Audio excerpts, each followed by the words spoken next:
कहते हैं कि जब संत से संत मिलते हैं तो समाज में बसंत आ जाता है, और भोपाल में पुनः बसंत आ गया। गर्मी एकदम से बढ़ गई थी, वो वापस ठंडी में आ गई। बस मैं एक प्रश्न समझ लें या मेरी अपेक्षा समझ लें। कहते हैं कि हाथी के ऊपर ही हाथी का पलान रखा जाता है, चूहे के ऊपर नहीं। चूहे के ऊपर हाथी का पलान रखे तो वो चूहा दब के मर जाएगा। इस भारत की श्रमण संस्कृति में, खासकर दिगंबर जैन श्रमण संस्कृति में, एक आवश्यक अंग जो हजारों वर्षों से छूटा है। मैं चाहता हूं कि महाराज जी आपके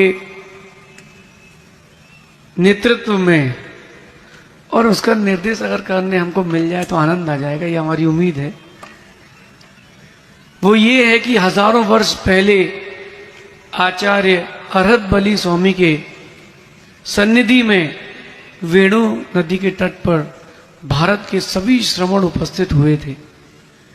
ऐसा कोई उपक्रम अगर इस भारत की भूमि में पुनः हो जाए तो मुझे लगता है कि ये जो कम दिखने वाली जैन समाज है, जिसमें दम है,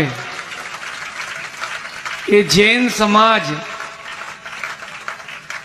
एक माला के रूप में पुनः पिरोई जाएगी। क्योंकि ये तो मोती की जिद है बिखरने की, और धागे की जिद है, वो जोड़ के रखा है।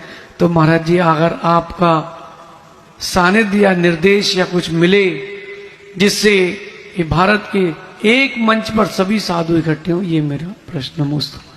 महाराज ने बहुत उत्तम प्रस्ताव रखा है और ये उनके उत्तम भावना का ही प्रतीक है।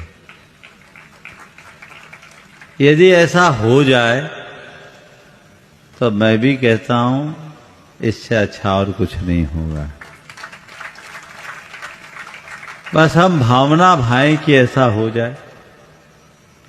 और भाई ये जो काम है ये मुनियों का नहीं है, ये आचार्यों का है। तो महाराज ये मेरी ज्यूरिडिक्शन का मामला ही नहीं, तो चाह करके भी नहीं कर पाऊंगा।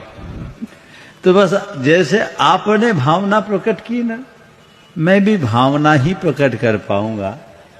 क्योंकि मुझे पता है कि केवल भावना प्रकट करने से कुछ होने वाला नहीं।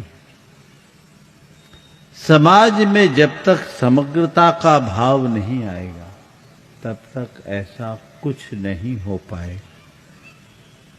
हमारा ये दुर्भाग्य है कि आज हम लोग भी अलग अलग खूंटों से बंध कर रह गए, जबकि हम सबको लक्ष्य एक होना चाहिए, वह है जिन शासन की छाया।